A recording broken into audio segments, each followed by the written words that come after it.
कितने लोग आज भी हैं जिन्होंने 6-7-5 वर्ष की आयु में गृह त्याग किया, ठाकुर जी नहीं मिले उनको। ध्रुव जी को 5 वर्ष की आयु में त्याग करने पर 5 महीने में मिल गए, तो क्या आयु प्रधान है? नहीं। किसी ने कहा वो राजा का बेटा था इसलिए मिल गए।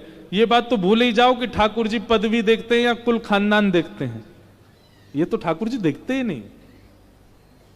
राज पदवी का है इसलिए भी नहीं, तो क्या देखते हैं ठाकुर जी? कहीं हम सुनते हैं कि 500-500 वर्ष निकल गए तप करते हुए भगवान नहीं मिले, 50 वर्ष निकल गए, 100 वर्ष निकल गए, कलयुग में भी लोगों को नहीं मिले भगवान। तो क्या ठाकुर जी वर्ष अवधि देखते हैं? नहीं, ठाकुर जी आयु नहीं देखते, वर्ष अवधि नहीं देखते, आप कैसे करते हैं वो क्रिया नहीं देखते, कठिनाई नहीं देखते, उल्टे लटक के कर रहे हो, सीधे कर रहे हो, ठंडी में कर रहे हो, गर्मी में कर रहे हो, ये सब नहीं देखते।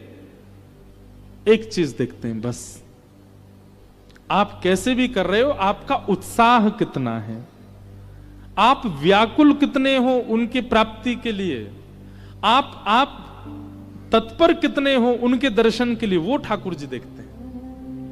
आप बेचैन कितने हो उनकी प्राप्ति के लिए, वो ठाकुर जी देखते हैं। ध्रुव जी के 5 महीने के तप में ध्रुव जी की तत्परता दिखती है। कई लोग आके कहते हैं महाराज जी 4 घंटे पूजा करता हूं मैं रोज। बड़ी बात नहीं है 4 घंटे पूजा करना, 4 मिनट भी करो, पर 4 मिनट में तत्परता होनी चाहिए, 4 मिनट में व्याकुलता होनी चाहिए, 4 मिनट में वह ऐसी स्थिति हो जाए आपकी कि नहीं ठाकुर जी मिलो, वो ठाकुर जी देखते हैं। अवधि नहीं देखते, आयु नहीं देखते। ध्रुव जी ने 5 महीने भजन किया, पर 5 महीने में इतने व्याकुलता, 1 महीना केवल 3 दिन तक पत्ते खाकर के भजन किया, दूसरे महीना में केवल जल पी के भजन किया, तीसरे महीना में वायु पी के भजन किया। इस प्रकार से भजन कर रहे हैं ध्रुव जी महाराज। ये व्याकुलता है उनकी, और उस व्याकुलता की वजह से 5 महीने में ठाकुर जी आ गए। साक्षात संग चक्र गदा पद्मधारी श्रीमन नारायण गरुण पर विराजमान होकर के ध्रुव जी के सामने आकर के खड़े हो गए, ध्रुव जी को दर्शन दिया। तो याद रखिएगा, कई माता पिता बच्चों को डांटते भी हैं, तेरी पूजा बड़ी जल्दी हो जाती है। कोई अवधि नहीं होती कि इतनी देर करनी है, पर हां जितनी भी देर करनी है बहुत मन लगा करके तत्परता से करनी है, व्याकुलता से करनी है, उत्सुकता से करनी है। ध्रुव जी महाराज को भगवान का दर्शन हुआ, ध्रुव जी ने स्तुति गाई और ठाकुर जी ने ध्रुव जी के ऊपर कृपा की। ध्रुव जी ने भगवान से एक वरदान मांगा कि हे नाथ मुझे एक वरदान दीजिए। ठाकुर जी बोले क्या चाहिए?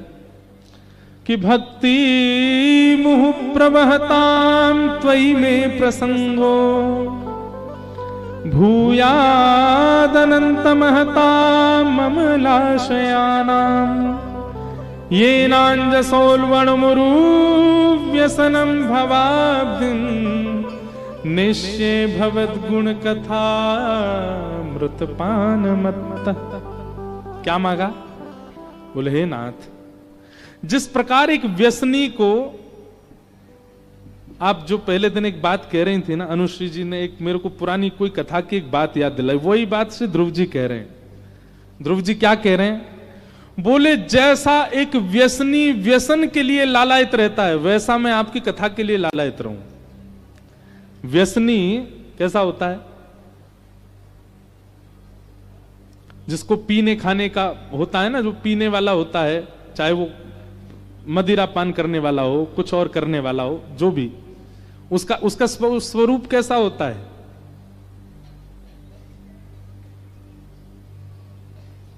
आज भैया फर्स्ट डिवीजन पास हो गए, तुम्हारी फर्स्ट रैंक आई है स्कूल में, कॉलेज में, आज तो पार्टी होएगी, आज तो पिएंगे।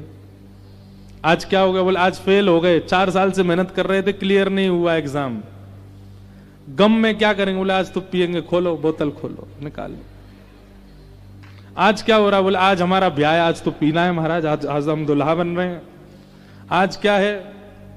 बोले जिससे ब्याह होना था वो छोड़ के चली गई, गम है बहुत, पिएंगे अब तो।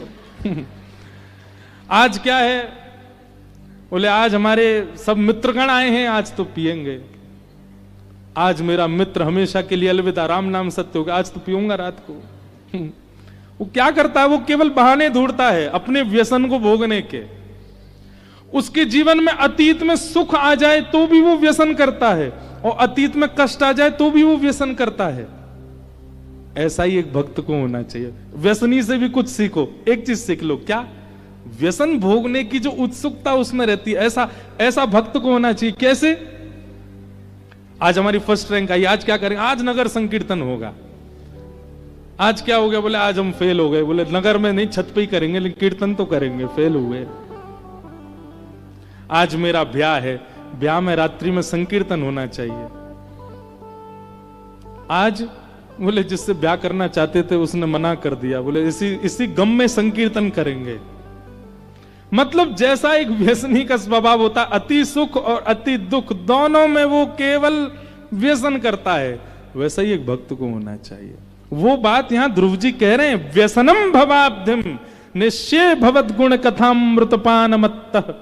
हे नाथ, एक व्यसनी की तरह मुझे आपकी कथा प्रिय लगने लग जाए। कोई भी स्थिति हो, अच्छा हो, बुरा हो, भला हो, मैं हर स्थिति में केवल एक ही चीज ढूंढ।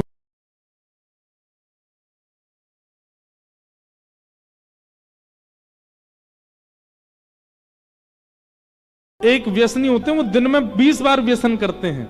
गुटखा वाले, बीड़ी सिगरेट वाले, वो अगर कथा में भी बैठ जाते हैं ना, तो वो यही प्रतीक्षा करते हैं कब कीर्तन हो और कब हम उठ के जाएं और बाहर जाके कुछ करके आएं।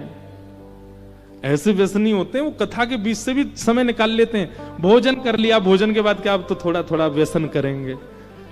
ऐसे व्यसन की तरह भक्ति हमारे जीवन में आ जाए।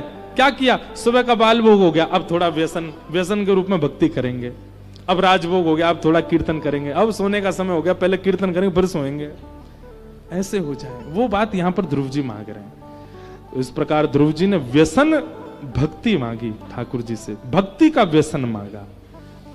ध्रुव जी पर भगवत कृपा हुई।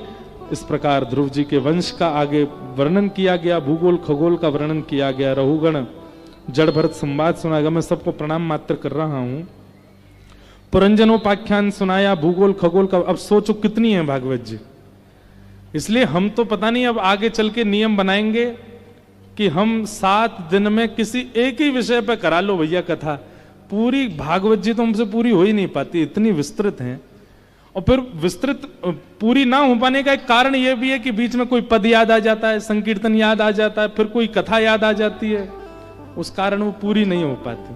तो अभी तो कुछ दिन हम सप्ताह का क्रम करते हैं पूरा, पर कुछ समय बाद हम कथा में एक ही विषय लेके किया करेंगे भाई, एक ही प्रसंग चलेगा। अब ये इस कथा में ध्रुव चरित्र सुनाएंगे, उस कथा में वहां ये सुनाएंगे, तो अच्छा न्याय मिलेगा भागवत जी को। सबको प्रणाम मात्र करते हैं। आप कहेंगे फिर भी क्यों कर रहे हैं जल्दी, 8 बजे तक करो कथा। आपको नहीं पता, हमको मंच से दिखता कई माताएं उठ जाती हैं बीच में। 6 बजे मैं तभी घड़ी देखता हूं जब वो उठती हैं, तो उस समय 6 ही बजते हैं। तो मुझे फिर लगती है कि भाई अब भगाओ उनको, बेचारियों को गाय धोनी होगी, किसी को भैंस धोनी होगी, किसी को घर रोटी बनानी होगी, किन्हीं के दूर होंगे घर। तो रहुगण जड़ भरत संवाद, तत्पश्चात नरकों का वर्णन और अजामिलोपाख्यान, तत्पश्चात देवासुर संग्राम और उससे पूर्व वृत्रासुर की कथा। वृत्रासुर का बहुत सुंदर प्रसंग है भागवत जी में। अहम हरे तब पादई कमूल। अभी नाथद्वारा में जब कथा थी लाल जी का उत्सव, तो वृत्रासुर की स्तुति पर ही वो 7 दिन तक क्रम चला उसका। श्रीमद वल्लभाचार्य जी महाराज ने इन 4 श्लोकों को धर्म अर्थ काम मोक्ष, भक्तों के धर्म, भक्तों के अर्थ, भक्तों के काम और भक्तों के मोक्ष के रूप में परिभाषित किया। तत्पश्चात प्रहलाद जी का चरित्र आया, जहां हिरण्यकश्यप नाम के राक्षस के यहां भगवान के परम भक्त प्रहलाद जन्मे। अब एक बात सुनो, भगवत भक्त का घर में आगमन ये दंपति के चित्तवृत्ति से होता है। अगर दंपति के चित्त में भगवत भाव है, भगवत प्रेम है, भगवत मिलन की उत्कंठा है, भगवत भक्ति विराजमान है, गुरु निष्ठा है, तो निश्चित है कि उसका अंश उनकी किसी संतान में तो आएगा। आप कहेंगे महाराज हिरण्यकश्यप ने कौन सा भजन किया जो उसका अंश प्रहलाद में आया?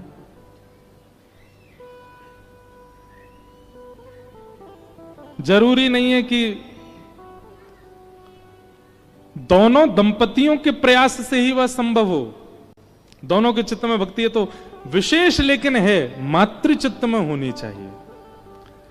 मातृ चित्त में यदि भक्ति है तो उसके अंश पुत्र में आएंगे, पुत्री में आएंगे, किसी एक संतान में तो आएंगे। पर एक कथा ऐसी भी सुनाई जाती है कि हिरण्यकश्यप ने भी भगवत स्मरण किया है, इसीलिए दोनों के स्मरण से प्रहलाद भक्ति भाव वाले हुए।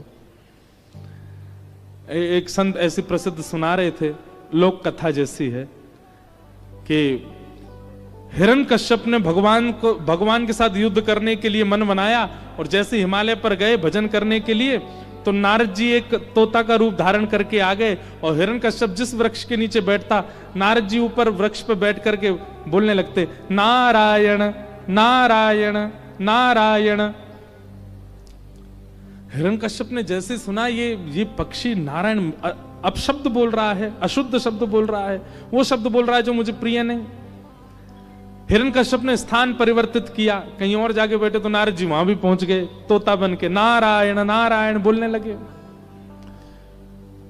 अंत तो गत्वा हिरण्यकश्यप ने सोचा आज का दिन ही खराब है, तिथि मुहूर्त दे के आऊंगा अगली बार, और वापस चला गया घर।